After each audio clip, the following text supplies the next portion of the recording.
चलिए अब शांति बनाए रखिएगा, क्योंकि ये चैप्टर जो है बहुत ज़्यादा इम्पोर्टेंट है।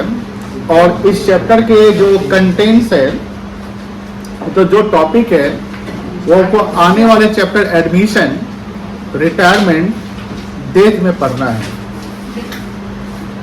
तो ये ध्यान रखिएगा, इसमें हमें कुछ टॉपिक पढ़ने, जैसे गुडविल का ट्रीटमेंट, अकाउंटिंग ट्रीटमेंट, जो हमने अर्लियर क्लास में चैप्टर पढ़ा था वो वैल्यूएशन सीखा था, वहाँ पर ट्रीटमेंट नहीं सीखा था।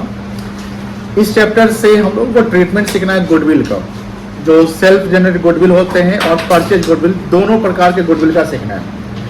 हमने ये भी बताया था कि जो गुडविल बैलेंस शीट में होता है उसको हम परचेज बोलते हैं, और जो गुडविल बैलेंस शीट में नहीं, बाहर जो दिखता है उसको हम वैल्यूएशन मतलब सेल्फ जनरेट बोलते हैं। तो उसके हमको अकाउंटिंग ट्रीटमेंट सीखने हैं। लेकिन ध्यान रखेंगे जो वैल्यूएशन हमने सीखा है, कभी कभी कुछ वैल्यूएशन हमको आगे के चैप्टर में भी करने को मिल सकते हैं, यानी गुडविल का अमाउंट ना देकर प्रॉफिट दे दे और बोल दिया जाए कि गुडविल निकालना है, ठीक है ना। इसके अलावा हमको क्या सीखना है, रेशियो, जैसे आपने जो इस चैप्टर में देखा कि चेंज इन PSR, मतलब रेशियो बदलने वाला है। तो रेशियो बदलने वाला है मतलब एग्जिस्टिंग कोई फर्म होगा, उसमें एग्जिस्टिंग पार्टनर्स होंगे, उनका पहले से अपना कोई रेशियो रहा होगा। इधर अगर रेशियो मान लो कि PSR डीड में मेंशन नहीं है तो इक्वल रेशियो रहा होगा। अब वो अपने रेशियो को क्या करे, फ्यूचर में बदलना चाहते हैं, मतलब कि फ्यूचर में जो प्रॉफिट बटने वाली होगी वो उनके दूसरे रेशियो, जो हमने रेशियो चेंज करके नया रेशियो बनाया है उस रेशियो पे। तो यहाँ पर रिलेशनशिप देखना है, ओल्ड रेशियो जो पहले से था और न्यू रेशियो जो होने वाला है, उस दोनों के बीच के रिलेशनशिप में। तो इस रिलेशनशिप में आप ये देख सकते हो कि किसी को फ्यूचर में ज्यादा मिलेगा प्रॉफिट और किसी को कम मिलेगा। अब सर ये ज्यादा मिलेगा कम मिलेगा, जो आपने ये बात बोला, ये कैसे बोला? सिंपल है, मान लेते हैं कि पहले से पार्टनर इक्वल होगा, अब दो पार्टनर X एंड Y है, उनका रेशियो इक्वल रेशियो है। लेकिन इसमें X बोलता है कि हम ज्यादा मेहनत करते हैं, मेरा नेटवर्किंग ज्यादा है, मैं बिजनेस से ज्यादा डिवोशन टाइम ज्यादा देता हूं, तो मुझे थोड़ा सा प्रॉफिट ज्यादा चाहिए। पहले तो वो बराबर बांटते थे। अब सपोज करिए कि पहले 1 लाख मान लो प्रॉफिट होता था, एवरेज मान लो 1 लाख होता था, और दो पार्टनर X एंड Y थे, तो इक्वल बांटते तो कितना कितना बढ़ता था? 50,000, यानी पहले से वो 1 लाख में 50 रुपए बांट कर चल जाते थे। लेकिन X को लगता है कि नहीं, हम लोग को डीड में कुछ चेंजिंग करना है। जैसे चेंज इन PSR का मतलब है कि आपको डीड अब मॉडिफाई करना पड़ेगा, डीड में अमेंडमेंट करने पड़ेगा। अमेंडमेंट समझते होंगे, अमेंडमेंट का मतलब होता है modification, addition, deletion, some topic, some clauses in the deed, कह सकते हैं ना। जैसे आप सुने कोई भी अमेंडमेंट बिल आता है, कोई लॉ आता है, तो उसमें चेंजिंग आता है। तो डीड में चेंजिंग करने पड़ेंगे। क्यों चेंजिंग करने पड़ेंगे? बिकॉज आप रेशियो चेंज कर रहे हैं। रेशियो चेंज करने का मतलब ही है, जैसे डीड में जब तक नहीं रहेगा तब तक रेशियो चेंज कैसे होगा? वो तो रेशियो बाय डिफॉल्ट इक्वल ही माना जाएगा। बात समझ रहे हैं? दैट्स व्हाई डीड आपको मॉडिफाई करने पड़ेंगे। उस डीड में वो एग्रीमेंट लिखना पड़ेगा जिस एग्रीमेंट पे आपने फ्यूचर प्रॉफिट बांटना है। तो हमने अभी एक टॉपिक डिस्कस किया कि X और Y मान लो पार्टनर है, जो इक्वल पार्टनर थे, पहले से 50-50 का प्रॉफिट बांटते थे। लेकिन X बोलता है कि नहीं, हम लोग को फ्यूचर प्रॉफिट रेशियो चेंज करना है, हम ना ज्यादा लेंगे, आप कम, क्योंकि मेरा जो डिवोर्सन है ज्यादा है। उसमें Y एग्री होता है, क्योंकि डीड में जो बातें लिखी होती है उसमें सबका कंसेंट होता है, यानी सभी पार्टनर का कंसेंट। अगर एक ऑब्जेक्शन कर देगा फिर डीड तो प्रॉपर बन नहीं पाएगा ना। तो उस डीड में सभी के साइन होंगे ना। साइन का मतलब क्या है? आप अपना कंसेंट दे रहे हैं, दैट्स व्हाई वो साइन कर रहे हैं। हम लोग कोई फॉर्म भरते हैं, उसमें लिखा था एग्री, और वहां पर क्लिक कर देते हैं। ऑनलाइन फॉर्म भरते हैं, वहां साइन नहीं करते, बट एग्री में क्लिक कर देते हैं, आगे बढ़ते हैं। इसका मतलब क्या हो गया? आपने अपना कंसेंट क्या है, दे दिया है। तो वहां पर X और Y में दोनों एग्री हो जाते हैं कि चलो ठीक है, फ्यूचर में रेशियो जो है हम लोग मान लो कि बाय डिफॉल्ट 3:2 रखने वाले हैं। 3:2, तो मतलब क्या हुआ? X को कितना मिलेगा? 3/5, बोलो हाँ है ना। अब Y को कितना मिलेगा? 2/5। अब मान लो कि आगे भी अगले साल 1 लाख की प्रॉफिट बनती है, तो 1 लाख में X का शेयर कितना आएगा? 3/5, मतलब कि 20 के 60,000 रुपये आ जाएगा। तो 60 अगर X को आया तो उसको कितना आएगा? 40,000। अब बताइए, यहां पर रेशियो के चेंज होने से क्या फ्यूचर में जो पार्टनर को मिलने वाला है, किसी को ज्यादा और किसी को कम मिल रहा है कि नहीं मिल रहा है? X को 10,000 से ज्यादा मिल रहा है और Y को 10,000 से क्या मिल रहा है? कम मिल रहा है। इसका मतलब कि फ्यूचर में अगर हम जाएंगे तो Y अपने आप को कहेगा कि भैया हमको तो 10,000 का कम ही हो रहा है, लूज कर रहे हैं 10,000 रुपया, और X जो है अपने आप को 10,000 से क्या कर रहा है? गेन कर रहा है। तो the difference between old ratio जो इक्वल था एंड द न्यू रेशियो जो 3:2 है,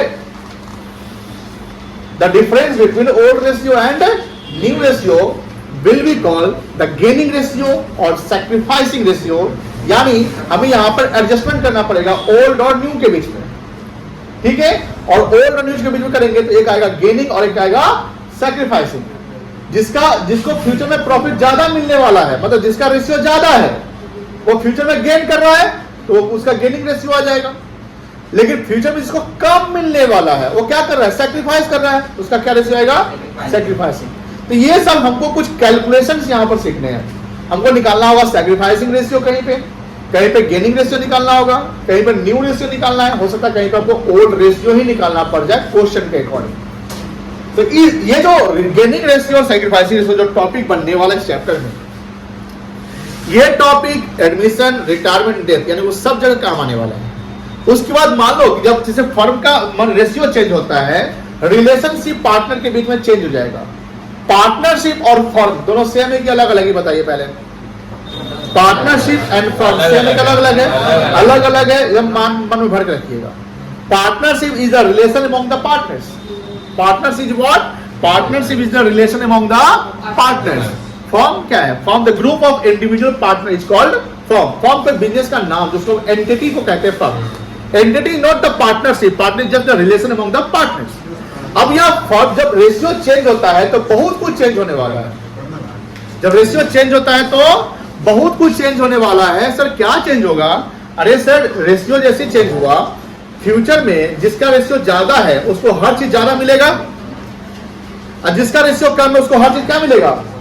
अब फ्यूचर में जो एसेट्स की बातें होंगी, लायबिलिटी की बातें होंगी, आने वाले प्रॉफिट की बातें होंगी, सब में क्या होगा, इंपैक्ट पड़ने वाला है। किसी को ज्यादा मिल जाएगा और किसी को क्या मिलेगा, कम मिलेगा। तो यहां पर क्या होता है, जैसे हमने जब गुडविल पढ़ाया था, याद करिएगा, तो बोले कि आपने सर सवाल पूछा कि सर गुडविल का वैल्यूएशन का हमें हर साल करना पड़ता है। मैंने बोला नहीं, कोई इवेंट होता है तब गुडविल का वैल्यूएशन करते हैं। वो इवेंट, ये वाला इवेंट भी है।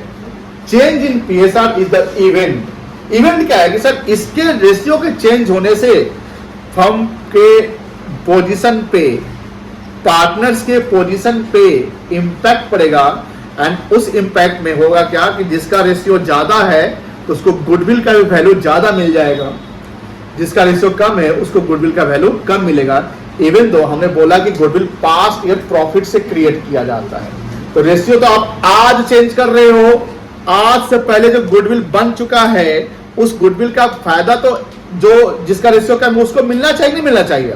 तो यहां पर बात हो रही कि जब इवेंट हो रहा है तो उस इवेंट के कारण हमको गुडविल का भी वैल्यूएशन करना पड़ जाएगा, यानी फर्म को गुडविल का वैल्यूएशन करना पड़ता है। यानी जो अकाउंटिंग प्रोसेस होता है ना, जैसे आप सिंपल अकाउंटिंग करते हैं कि आपने जर्नल किया, लेजर किया, ट्रायल किया, फाइनल अकाउंट किया, पीएल एप्रोप्रिएशन बनाया, पार्टनर्स कैपिटल बनाया, बैलेंस शीट बनाया, बात खत्म हो गया। इस इवेंट के कारण कुछ एक्स्ट्रा वर्क हो जाएंगे अकाउंटेंट के, समझ में आ रही है? वो क्या एक्स्ट्रा वर्क हो जाएगा, वही गुडविल का वैल्यूएशन करना पड़ेगा, प्रॉफिट को एडजस्ट करना पड़ जाएगा, पहले के पोजीशन को न्यूट्रलाइज करना पड़ेगा। न्यूट्रलाइज का मतलब क्या होता है कि किसी को ज्यादा और किसी को कम मिला ना, उसको एडजस्ट करके अभी एडजस्ट कर दो कि फ्यूचर में दिक्कत ना हो। बात समझ में आ रही ना?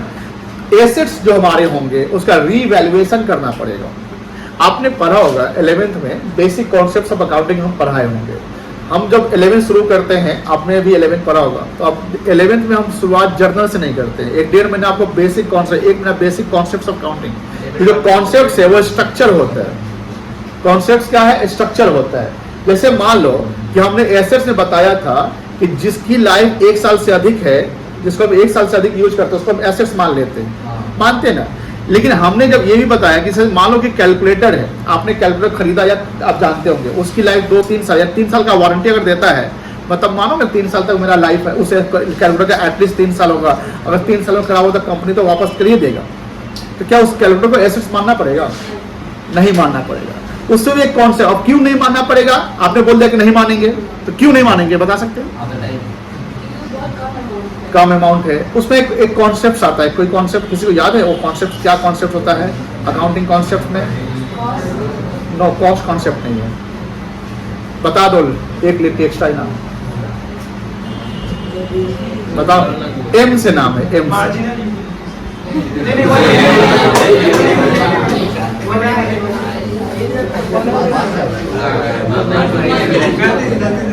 बोला? उस कॉन्सेप्ट का नाम है, उस कॉन्सेप्ट का नाम है मैटेरियलिटी कॉन्सेप्ट, मैटेरियल आइटम। कैलकुलेटर को इमैटेरियल माना जाता है। अब ऐसा रहेगा तो नट बोल्ट खरीद के लाओगे, वो भी तो 5 साल 10 साल चलेगा। नट बोल्ट समझते हैं ना, उसको एसेट बना दे क्या? नहीं बना सकते। इमैटेरियल एसेट खर्चा मानिए सर, ये सब को लीजिए तो बैलेंस शीट आपका 10 पेज में बन जाएगा, है कि नहीं है? तो क्या मतलब होता है कि जो पूरा अकाउंट है कॉन्सेप्ट से बेस्ड होता है। अब देखो क्लरिकल वर्क जो होता है वो बुक कीपिंग में आता है, जर्नल या ट्रायल सब कर देता है, जो 11th में हमने पढ़ा। लेकिन जब इसके आगे जो ये सब काम करना है, ये इसमें एनालिटिकल स्किल चलता है, ऑब्जर्वेशन चलता है, तो एक अकाउंटेंट को ढेर सारे काम करने पड़ेंगे जहां एसेट्स का रीवैल्यूएशन करना पड़ेगा। तो सर आपसे सवाल है कि क्या एसेट्स का रीवैल्यूएशन हर साल करते हैं? तो नो। कोई पार्टनरशिप में या कोई बिजनेस जो कोई इवेंट होगा, देन हमको क्या करना पड़ेगा? रीवैल्यूएशन करना पड़ेगा। तो अभी जो है, जो हमारा टॉपिक है change in PSR among the existing partner, इसका मतलब यह है कि इसमें कोई पार्टनर नया नहीं आने वाला है, ना कोई पार्टनर रिटायर करने वाला है। नया आने वाले के लिए एडमिशन ऑफ पार्टनर पढ़ना है, एक अलग चैप्टर, रिटायरमेंट के लिए एक अलग चैप्टर पढ़ना है। तो इसमें एग्जिस्टिंग जो पार्टनर है वही अपना रिलेशन क्या कर रहे हैं? चेंज कर रहे हैं। हमने अभी ये भी पूछा कि पार्टनरशिप और फर्म जो है वो दोनों क्या होता है? अलग होता है। होता है कि नहीं होता है? अब बात होती है कि जब change in PSR among the existing partner, partner के बीच में जब रेशियो चेंज होता है तो वहां पर क्या होता है? फर्म का, पार्टनरशिप का नहीं, फर्म का रिकॉन्स्टिट्यूशन होता है। ये वर्ड पे याद रखिएगा, क्या होता है? रिकॉन्स्टिट्यूशन। री मतलब अगेन, री मतलब क्या होता है? अगेन। कॉन्स्टिट्यूशन मतलब निर्माण, यानी सर सब कुछ हमको एडजस्टमेंट जब करना पड़ेगा ना, तो ऑब्वियस बात है कि हमको रिकंस्ट्रक्ट करना पड़ेगा बिजनेस को। कोई बात समझ आ रही है ना? तो रिकॉन्स्टिट्यूशन करना पड़ेगा। रिकॉन्स्टिट्यूशन का इंपैक्ट क्या है कि गुडविल पे चेंजिंग हो जाएंगे, गुडविल पे इंपैक्ट पड़ेंगे, रेशियो पे इंपैक्ट पड़ेंगे, एसेट्स पे इंपैक्ट पड़ेंगे, लायबिलिटी पे इंपैक्ट पड़ेंगे, जो रिजर्व एंड सरप्लस है उस पे इंपैक्ट पड़ेंगे, कैपिटल पे इंपैक्ट पड़ेंगे। तो ये सारे एडजस्टमेंट करने के लिए हमको ये सब काम करना पड़ता है। तो ध्यान रखिएगा, due to change in PSR form is reconstituted, form is reconstituted. और यहां रेशियो चेंज होने से जो पार्टनरशिप का जो रिलेशन, यानी पार्टनरशिप जो है, partnership not the form, partnership जो है, जो पुराना रिलेशन खत्म हो जाएगा, अब फिर से एक नया रिलेशन बनेगा। तो हम कह सकते हैं कि पार्टनरशिप डिसॉल्व होगा। ध्यान सुनिएगा, पार्टनरशिप क्या होगा? डिसॉल्व। डिसॉल्व मतलब खत्म होगा और एक नया पार्टनरशिप बनेगा। कोई दिक्कत नहीं है। तो पार्टनरशिप का डिसॉल्यूशन होता है रिकॉन्स्टिट्यूशन में, और फर्म का डिसॉल्यूशन नहीं होता है। फर्म का क्या होता है? रिकॉन्स्टिट्यूशन। सर तो रिकॉन्स्टिट्यूशन जो वर्ड है और डिसॉल्यूशन जो वर्ड है क्या सेम है? नो, सेम नहीं है। डिसॉल्यूशन मतलब होता है वाइंड अप, वाइंड अप मतलब एंड अप, खत्म, शट डाउन। तो शट डाउन यहां पर फर्म का नहीं होने वाला है, फर्म तो चलेगा ही, इसलिए फर्म का रिकॉन्स्टिट्यूशन होगा। फर्म का क्या होगा? रिकॉन्स्टिट्यूशन। लेकिन पार्टनरशिप का वाइंडिंग अप यानी डिसॉल्यूशन हो जाएगा। इससे एमसीक्यू पूछा जा सकता है। तो पार्टनरशिप का क्या होगा? बोलो बोलो, डिसॉल्यूशन। अब फर्म का क्या होगा? रिकॉन्स्टिट्यूशन। ऐसा मत बोल दिया कि फर्म का डिसॉल्यूशन हो जाएगा, पार्टनरशिप रिकॉन्स्टिट्यूशन, फिर गड़बड़ हो जाएगा। फर्म का क्या होगा? फिर से बोलो, फर्म का क्या होगा? रिकॉन्स्टिट्यूशन। और पार्टनरशिप का कब होगा? जब रेशियो चेंज होगा तब होगा। कोई दिक्कत नहीं है, समझ में आ गया? लिखा जाए, लिखो। Lecture number 1। हाँ, आप अगर रेशियो चेंज करें तो डीड बनाना पड़ता। तब आपको डीड पहले से नहीं था, लेकिन अब डीड बनाना पड़ जाएगा। मान लीजिए हम इक्वल पार्टनर है, ओरल पे चल रहे हैं, अब हमको नहीं चाहिए, हमको चाहिए कि रेशियो चेंज करना है, तब तो डीड में ही मेंशन करने पड़ेंगे। हाँ, वो एक्सेप्टेबल नहीं होगा। जब आप ऑडिट में जाओगे, लॉ में जाओगे, तो you have to mention deed. Orally भी अगर आप एग्री होते तो प्रॉफिट में चेंज हो जाएगा, लेकिन वहां पर बहुत सारे अकाउंटिंग प्रोविजन करने हैं जिसके लिए आपको डीड बनाने ही पड़ेंगे।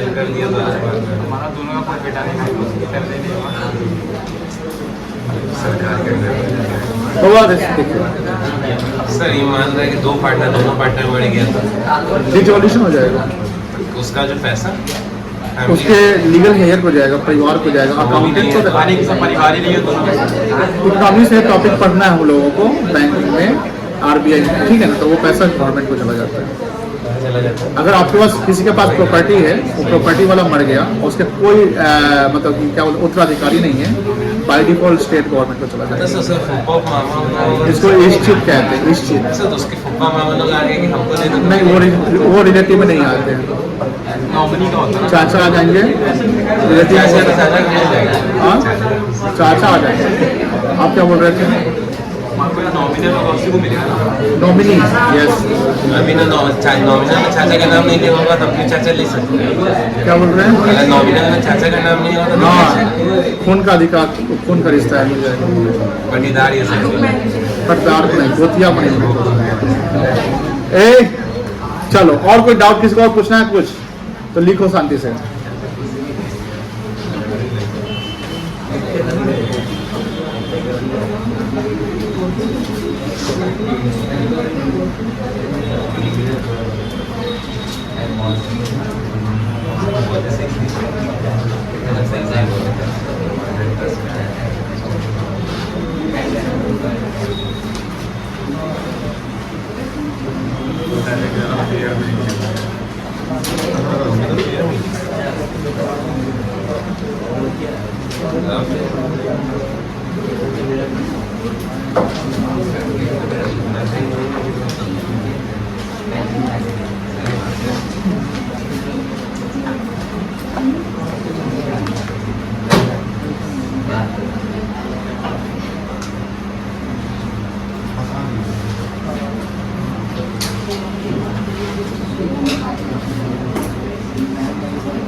इतना सारा चीज होता है। इसमें बैलेंस शीट भी बनाना है, कैपिटल अकाउंट भी बनाना है, करेंट अकाउंट भी, रीवैल्यूएशन, जर्नल, बस बस हो गया। सारा कॉन्सेप्ट आएगा यहाँ पे। चैप्टर आसान, मतलब कि अगर असेंड करने वालों के लिए आसान नहीं है।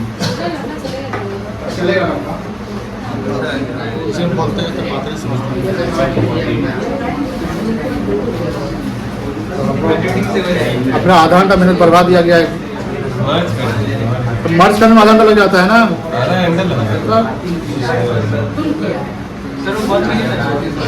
किसको बोल रहे क्या कहते हैं? कोई बात नहीं समझता है।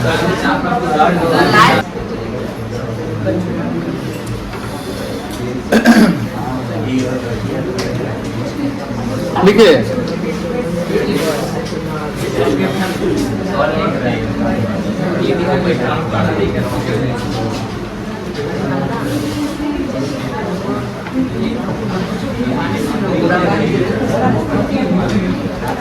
देखो ध्यान से, अब लिखना बंद करो, लिखना बंद करो प्लीज।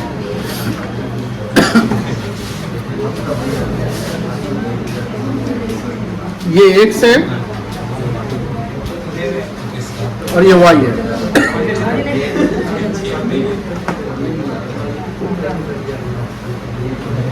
ओल्ड रेशियो इनका इक्वल है, बात नहीं प्लीज। सारा चीज का शुरुआत आपको रेशियो से ही होने वाला है। और मैं यहाँ पे पहले आपको वार्न करता हूँ कि अगर यहाँ गलती कर जाओगे ना तो पूरा पार्टनरशिप जो अकाउंट्स, कैपिटल अकाउंट बनाओगे, बैलेंस शीट बनाओगे या रीवैल्यूएशन ऑफ प्रॉफिट का जो एडजस्टमेंट करोगे, सब जगह रेशियो का यूज होने वाला है। और आपने रेशियो ही गलत निकाल लिया है तो सारा डेटा गलत हो जाएगा। तो इसके कारण क्या होगा, पूरा कॉन्सेप्ट खराब और नंबर पूरे खत्म। इसलिए ये टॉपिक है रेशियो, काफी इंपॉर्टेंट है। अगर आप ध्यान देंगे तो आसानी से समझ जाओगे, ध्यान नहीं दोगे तो परेशानी हो जाएगी। इसलिए अगल बगल वाले आपको अगर परेशान या डिस्टर्ब करे, प्लीज उनको बोलिए कि भाई समझ लो, बहुत जरूरी है बेटा। तो मैं पहले आपको वार्न कर देता हूं कि बाबा यहाँ पर अगर दिमाग ध्यान नहीं रहेगा तो आने वाले सारे कॉन्सेप्ट में गलती करते चले जाओगे। तो अब ध्यान से समझिएगा, आप लोग ही डिस्कशन करेंगे और आसानी से आपको समझ में आ जाएगा। आप भी इसका जवाब खुद आप दोगे, पहला क्लास है और जवाब आप दोगे, मैं इसकी गारंटी देता हूं। बट कंसंट्रेशन रहेगा तब। चेंज इन पीएसआर का टॉपिक रेशियो चल रहा है।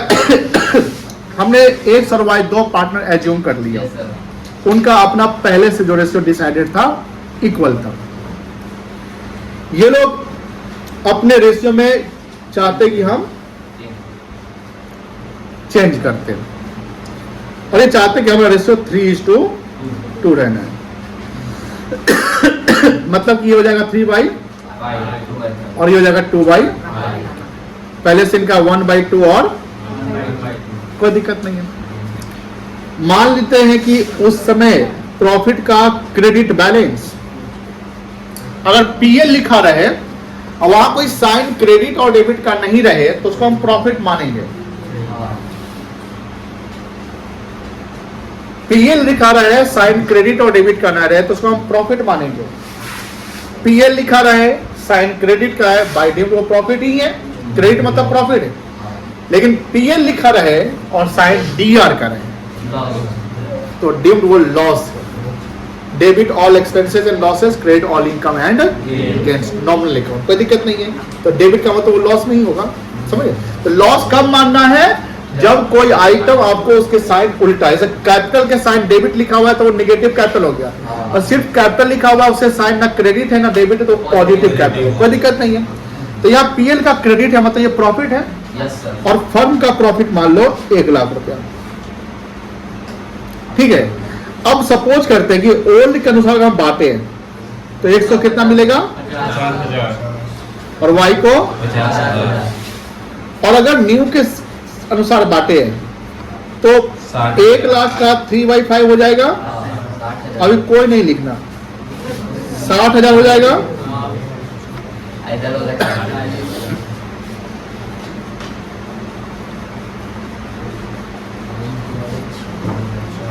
बताइए फ्यूचर में किसको ज्यादा मिलने वाला है? x को फ्यूचर में ज्यादा 100 कितना मिलने वाला है? हाँ ध्यान बेटा, 10,000। फ्यूचर में किसको कम मिलने वाला है? y कहीं ना कहीं।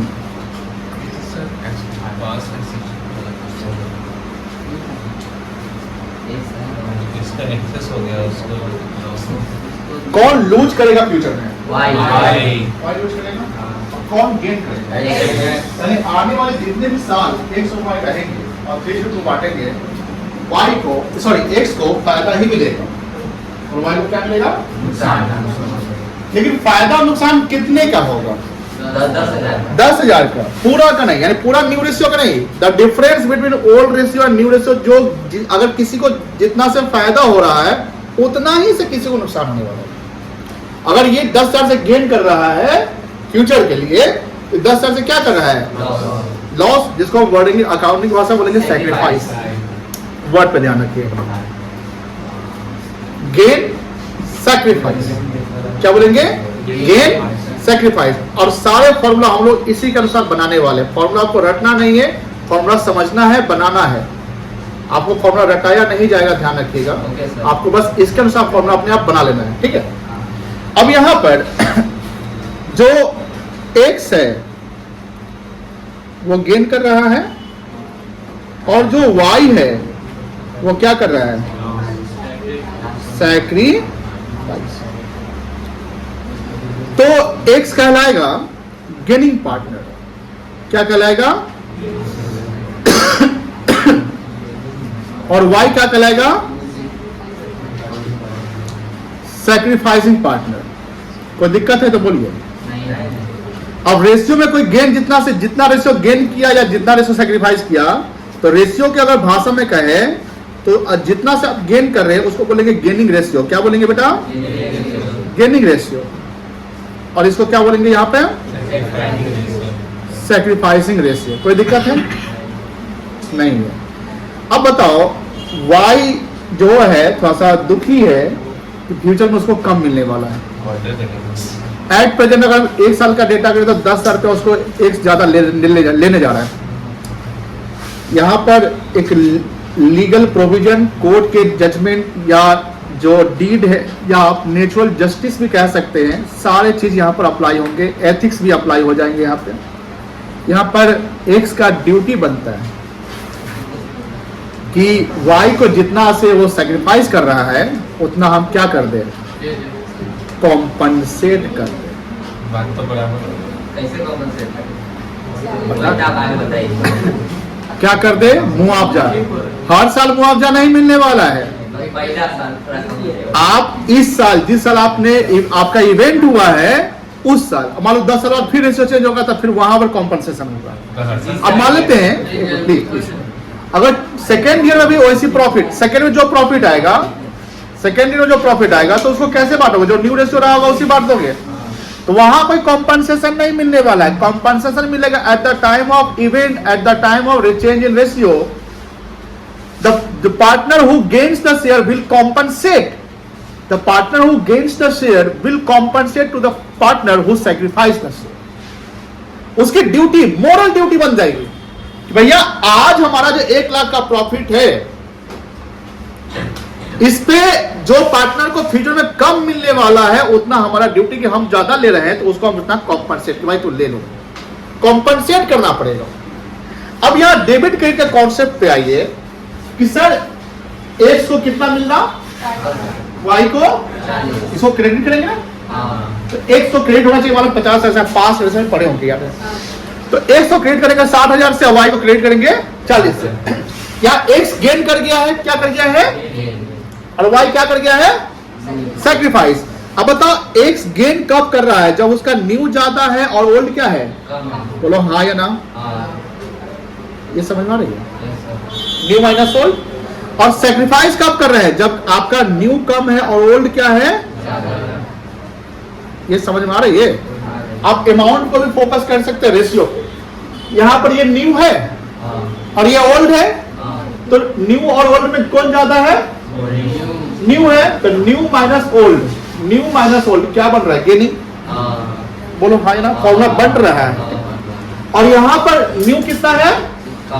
40 और ओल्ड कितना है? Old minus new, old minus new क्या बन रहा है? अब मान लो कि आपने देखा कि सर हमको पता ही नहीं कि ओल्ड और ओल्ड माइनस न्यू करेंगे तो सेक्रीफाइस आएगा, हमको रिजल्ट पता नहीं है। अब मान लो कि हम ये फॉर्मूला लगाते हैं, मतलब ओल्ड माइनस न्यू करते हैं, रिजल्ट निगेटिव आ गया। ये फॉर्मूला लगा, रिजल्ट निगेटिव आ गया, मतलब यही ज्यादा होगा ना, तो गेन हो गया। अगर हम जो फॉर्मूला मान लो कि इसका फॉर्मूला ये लगा दिए और रिजल्ट निगेटिव आ गया, तो गेन नहीं कहलाएगा ना, क्या कहलाएगा? सिंपल है, कोई दिक्कत नहीं है। तो यहां पर क्या है कि the partner who gains the share, जितना अमाउंट आप गेन कर रहे हैं, पूरा अमाउंट नहीं, the partner who gains the share gains the amount will compensate the partner, will compensate to the partner who sacrifice. मतलब किसको हम कॉम्पनसेट करेंगे? सैक्रिफाइसिंग पार्टनर को। कौन कॉम्पनसेट करेगा? Gaining partner. अब आपके मन में सवाल होगा, सपोज सर यहां आपने 2 पार्टनर लिया, पार्टनरशिप एक्ट में 50 पार्टनर होते हैं, ध्यान सुनिएगा। मान लेते सर 3 पार्टनर है, एक्स वाई जेड, उसमें एक्स जितना से गेन कर रहा है उतना ही से जेड सैक्रिफाइस कर रहा है, वाई न्यूट्रल है। ऐसा हो सकता है? 100% हो सकता है। वाई न्यूट्रल है, बोलता है कि भैया जितना पहले मिलता था ना, हमको भी अभी इतना ही लेना है फ्यूचर में। एक्स और जेड समझो, तो एक्स जितना से देगा सॉरी जेड जितना से देगा, 1 मिनट, उतना से एक्स को मिलेगा। बताइए ध्यान से बाबा, बात नहीं, प्लीज बात नहीं, शायद सुनिए। यहाँ पर एक्स वाई जेड में वाई न्यूट्रल है, वाई न्यूट्रल का मतलब उसका ओल्ड जितना था न्यू भी, बताइए वो कॉम्पनसेशन मांगेगा? Zero compensation. कॉम्पनसेशन ना देगा ना लेगा, वो न्यूट्रल है। कॉम्पनसेशन किसको मिलेगा बताओ? सैक्रिफाइसिंग को। अब नाम अब सैक्रिफाइसिंग के नहीं पे, कॉम्पनसेशन किसको मिलेगा? जेड मतलब सैक्रिफाइसिंग को। कॉम्पनसेशन कौन देगा? Gaining partner. अब यहाँ पैसा घर से लाना नहीं है, आपको कैपिटल में ही एडजस्ट करवा देते हैं। अब बताइए, जब हम कैपिटल में एडजस्ट करेंगे तो किसी को डेबिट और किसी को क्रेडिट, अकाउंट्स पढ़ रहे हो आप, क्या पढ़ रहे हो? कहीं भी डेबिट क्रेडिट लग चलेगा। कोई भी चीज का सॉल्यूशन कैसे है? डेबिट और क्रेडिट है कि नहीं है? बताओ, अकाउंट जब बनाओगे एंट्री पास करनी है आपको, जाने की एंट्री आप खुद बना देना है। कौन डेबिट होना चाहिए? गेनिंग पार्टनर्स डेबिट हो जाएगा। कौन क्रेडिट होगा? इस क्वेश्चन एग्जांपल के अनुसार कितना अमाउंट से डेबिट होगा? 10,000 से न्यूट्रल। आगे आप बढ़ते रहेंगे न्यू रेशियो में, आगे तो न्यू ओल्ड भी ना कहलाएगा, आज ना नया है, कल तो पुराना हो जाएगा, नहीं समझे? आज जैसे मान लो कि हमने रेशियो, आज मान लो कि 1 अप्रैल है, 1 अप्रैल यानी 31 मार्च में इक्वल रेशियो था, 1 अप्रैल का अनुपात 3:2 कर लेना है। तो आप इस फाइनेंशियल में आ गए। अब मान लो कि अब जब एंड में जाते हो, उसके एंड में जाते हो, तो जो नया रेशियो जो पहले डिसाइड था, आप ये पुराने ही हो गए ना, आपको सब कुछ इससे बढ़ेगा। यहाँ कॉम्पनसेशन नहीं होगा। कॉम्पनसेशन कब होगा, यानी गेनिंग सैक्रिफाइसिंग कब निकालेंगे, रेशियो कब चेंज होगा, सॉरी गेनिंग सैक्रिफाइस कब आएगा? जब रेशियो में चेंजिंग। रेशियो में चेंजिंग का मतलब ये कि फ्यूचर में किसी को ज्यादा किसी को कम है, इसका मतलब कोई गेन और कोई क्या कर रहा है? सैक्रिफाइस कर रहा है। कोई दिक्कत है? नहीं ना दिक्कत है। यहाँ पर अगर हम डेबिट क्रेडिट की बात करें तो आप डेबिट करेंगे किसको? गेनिंग वाले को, और क्रेडिट किसको करेंगे? कितना से करेंगे? 10,000 से। कॉन्सेप्ट में दिक्कत किसी को तो बोलिए, हैंड रेज करके बोल सकते हैं। हाँ, एकदम जरूरी है, क्योंकि एट द टाइम मान लेते हैं कि 31 मार्च का प्रॉफिट है और 31 मार्च का रेशियो इक्वल था, 1 अप्रैल को आप जाके चेंज करते हो, या मान लो कि आपने प्लीज सुनो ध्यान से, गुडविल का वैल्यूएशन किया, पहला चैप्टर गुडविल। तो गुडविल का वैल्यूएशन का कॉन्सेप्ट क्या होता है? पास्ट ईयर प्रॉफिट से गुडविल निकलता है, बोलो है ना? गुडविल आपका इनटेंजिबल एसेट्स है। मान लो 1 लाख रुपए का गुडविल है, तो भाई इसका इम्पैक्ट बताइए कि आगे के लिए जो गुडविल का फायदा न्यू वाले को ज्यादा मिल जाएगा ना, जो जिसका न्यू रेशियो ज्यादा होगा, यानी एक्स की यहां बात करते हैं, तो उसको गुडविल का बेनिफिट ज्यादा मिलेगा ना। नहीं समझ रहे हैं? बाहर से जो प्रॉफिट है, गुडविल जो बना हुआ है मेरा, आगे भी तो गुडविल बना रहेगा। तो आगे कभी फ्यूचर में अगर हम बेचते हैं तो गुडविल का पैसा जो मिलेगा, तो उस गुडविल का बंटवारा जो पार्टनर्स करेंगे वो अपने रेशियो के अनुसार करेंगे, जो रेशियो चेंज कर लिए। तो जो ओल्ड पार्टनर है एक्स एंड वाई क्या कहेगा, भाई हमको फ्यूचर में गुडविल तो कम मिलेगा ना, क्योंकि हमारा रेशियो तो कम रहा है फ्यूचर न्यू रेशियो, बोलो हाँ है ना। तो उसी का कॉम्पनसेशन के लिए जो गेन करने वाला है, बोलता है कि लो तुमको हम इस साल का कॉम्पनसेशन जो गुडविल का है, कोई प्रॉफिट का, उसको हम कॉम्पनसेट करते हैं। जब हम एडजस्टमेंट करना है उसको हम कॉम्पनसेट कर देते हैं। फ्यूचर में मान लो कि 31 मार्च का प्रॉफिट है, ध्यान सुनिएगा, और इस प्रॉफिट को पार्टनर से नहीं बांटा है, ध्यान सुनिएगा मेरी बात। 1 लाख का प्रॉफिट है, उस प्रॉफिट को पार्टनर से नहीं बांटा, पार्टनर बोलता है कि हम बैलेंस शीट में पीएल प्रॉफिट अलग से दिखाएंगे। क्या ऐसा पॉसिबल है कि नहीं है? कर सकते हैं नहीं कर सकते? कर सकते हैं। मान लो जनरल रिजर्व है ना, उसको पार्टनरशिप के बैलेंस शीट में आप दिखाते हैं सेपरेट, तो फर्म के बुक्स में दिख रहा है, तो पार्टनर को बांटा नहीं, पार्टनर को बढ़ जाएगा तो कैपिटल में आ जाएगा ना। तो आपने रिजर्व को अलग दिखाया, ध्यान सुनिए ना मेरी बात। पार्टनर अपना रेशियो चेंज कर लिया, पार्टनर अपना रेशियो चेंज कर लिया, और रेशियो चेंज कर लिया, तो वहां पार्टनर डिसाइड करते हैं कि भाई फ्यूचर में हमको जीआर नहीं बांटना है, यानी फ्यूचर में जीआर को हमको कैरी करना है, फ्यूचर में जीआर को अलग बैलेंस शीट में दिखाना है। अब बताइए आगे भविष्य में कभी भी अगर जीआर बांटना पड़े, आप उस जीआर को कैसे बांटोगे? जो नया रेशियो बन कर गया उसी में ना बांटोगे। तो अब बताओ, वो जीआर तो पहले वाला था, बोलो हाँ या ना। पहले वाला मतलब तो ओल्ड वाला था, बात बोलो ना हाँ या ना। तो ओल्ड वाला था, उस जीआर को आप 5 साल 4 साल कैरी फॉरवर्ड बैलेंस शीट में कर रहे हो। इन फ्यूचर कभी भी जीआर को बांटना पड़ेगा तो आपको वो जो नया रेशियो बना है तो उससे बांटना पड़ेगा। अब बताओ, उस जब भी बांटे जिसका रेशियो नया ज्यादा है उसको तो ज्यादा जीआर मिल जाएगा, जिसका नया रेशियो कम है उसको कम जीआर मिलेगा। बताइए नाइंसाफी है कि नहीं? इनजस्टिस है कि नहीं है? जो जिसका ओल्ड रेशियो कम है, injustice, this is called what? Injustice. यहाँ जो ओल्ड पार्टनर जो सैक्रिफाइस करने वाला है, मतलब जिसको कम मिलने वाला है, बोलेगा भैया तुम जीआर भविष्य में कभी भी जितना एक्स्ट्रा लेगा तुम अभी ही हमको कॉम्पनसेट कर दो। समझ गए? अभी ही क्या कर दो? कॉम्पनसेट कर दो। दूसरा एग्जांपल, भाई में मान लो कि जैसे जमीन का बंटवारा हो, नहीं होता कि चलो अब जो पंचायती होता है या कुछ भी होता है म्यूचुअल, तुमको वो वाला जमीन तुम ले लो, यहाँ वाला जमीन हम ले लेते हैं। अब मान लेते हैं दोनों जमीन का वैल्यू सेम होगा? नहीं होगा। फिर दूसरी बात कि जमीन का जो मतलब लेवल होता है रोड के, किसी का जमीन थोड़ा सा नीचे गड्ढा में है, किसी का ऊपर है, तो जो जिसको मान लो कि जमीन की वैल्यू कम हो रही है, अब मान लो कि जमीन का साइज वही है, मान लो 1 कट्ठा का जमीन है, बट एक का जमीन का वैल्यू 80 लाख है, एक के जमीन का वैल्यू 70 लाख रुपया है। तो 70 लाख वाला क्या बोलेगा, भैया 10 लाख हमको कम होने वाला फ्यूचर है ना, आप तो डिसाइड हो गया हमको कॉम्पनसेट कर दीजिए 10 लाख। बात समझ रहे ना? This is called the compensation, this is called the gaining and sacrificing, क्योंकि डिसाइड हो चुका है, कोई दिक्कत नहीं है। ये समझ गए? हाँ, अपने कैपिटल से आप प्रॉफिट फर्म के पैसा है, आप अगर हम कॉम्पनसेट करेंगे बिजनेस से, तो इधर हम अपना घर से पैसा लेकर आएंगे, या जो हम अपने कैपिटल से आपको दे देंगे तो आपका कैपिटल बढ़ जाएगा, मेरा कैपिटल क्या हो जाएगा? तो उसका प्रॉफिट बढ़ जाएगा फ्यूचर में। आप बोलिए। जमीन दे देंगे, जमीन नहीं देंगे, पैसा दे देंगे, तो ये तो 70 लाख वापस हो जाएगा। क्या बोले?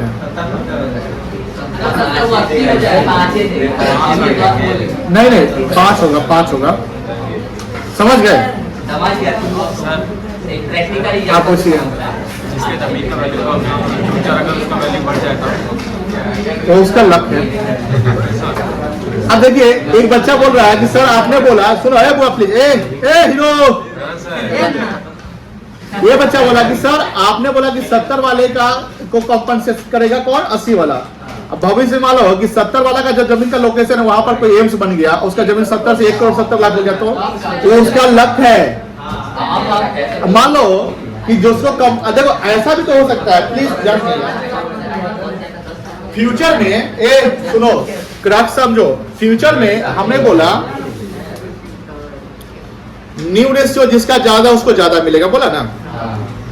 हमेशा न्यू रेशियो को फायदा ही होगा ऐसा नहीं है सर। अगर फ्यूचर में लॉस हो गया बिजनेस का तो जो ओल्ड वाला जिसको कम मिला बोले भाई बच गए, और हमको कम ही लॉस सहना पड़ेगा। बात समझा नहीं ना? ऐसा नहीं है कि फ्यूचर में हमेशा आपको फायदा ही होगा।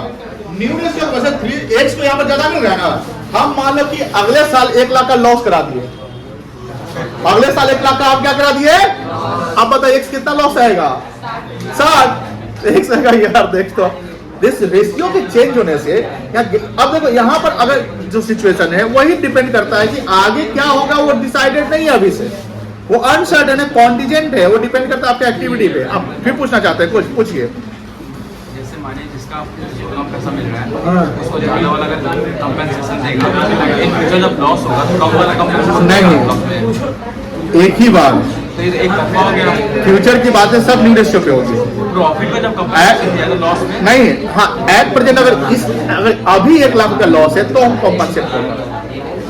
भविष्य में प्रॉफिट या लॉस सब न्यू से बढ़ेगा, वो तो भविष्य की एक्टिविटी है ना।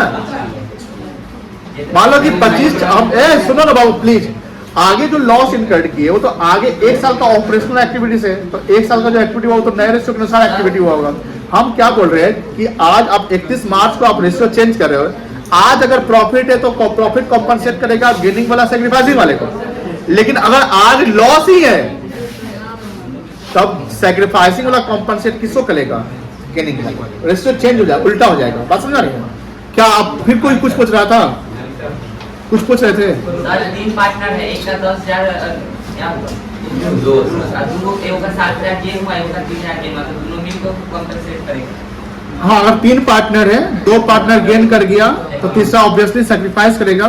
लेकिन जो सैक्रिफाइस किया मान लो 10,000 किया और जो गेन किया एक 7,000 और एक 3,000, तो 7,000 वाला 7,000 डेबिट हो जाएगा, 3,000 डेबिट होगा, या 2 गेन डेबिट हो जाएगा और 1 क्रेडिट हो जाएगा, बट अमाउंट सेम रहेगा। और कुछ जितना होगा उतना ही करेगा। Gaining ratio must always will always be equal to sacrificing ratio. Compensate भी 10,000 करेगा ऑब्वियसली। अगर हम कोई सामान बेच रहे हैं, खरीद रहे हैं, तो जितना हमारा सेल्स वैल्यू किसी का उतना ही परचेज वैल्यू है। मेरा अगर एक्सपेंस इनकम जितना है किसी का एक्सपेंस उतना होगा। अगर हम रेंट पे करने जा रहे हैं तो मेरा रेंटल एक्सपेंस उतना ही होगा, जिस उसका रेंटल इनकम उतना ही होगा। बात सिंपल है। ये तो अकाउंट के डिवोर्स पे कॉन्सेप्ट पढ़े थे ना, तो आप फॉर्मूला बना लीजिए। बताओ ए बउआ, यहाँ 2 रेशियो का फॉर्मूला बना गया। बताइए गेनिंग रेशियो का फॉर्मूला क्या बन रहा है?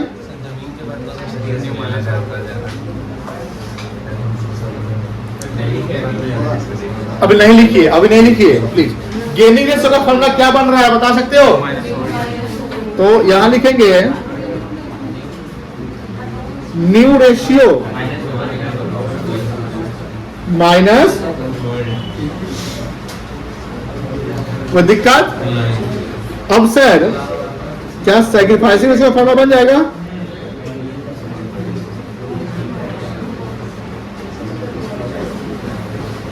क्या फॉर्मूला बनेगा? Old minus new ratio.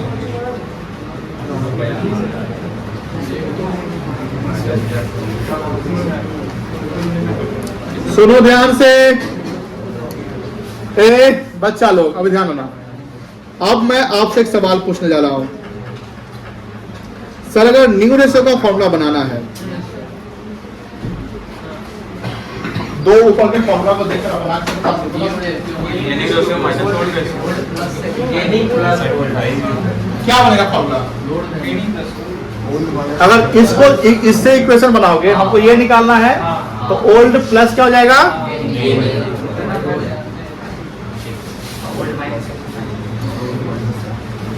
Old मतलब जो पहले से था, जैसे मान लो कि पहले से x को 50 मिल रहा था, 10 वो गेन कर गया तो कितना हो गया 60, तो ओल्ड रेशियो प्लस क्या हो जाएगा?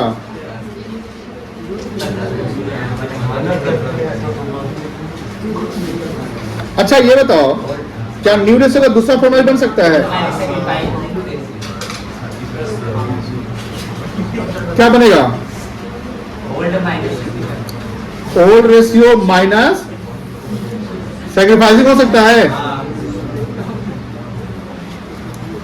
सर मान लेते कि सर हमको ओल्ड रेशियो ही निकालना पड़ गया, और न्यू रेशियो से चलना है, क्या फॉर्मूला बनेगा? New ratio minus gaining ratio, कोई दिक्कत नहीं है। या एक और फॉर्मूला बताओ। कितना फॉर्मूला एक चीज से और इधर से पहला टॉपिक चारों टॉपिक बाकी है। इसमें बोले सावधानी हटी दुर्घटना। कोई दिक्कत है? नोट करिए। कहाँ से नोट करना है? यहाँ से ना, यहाँ से। और ऊपर भाई समझ गए। सही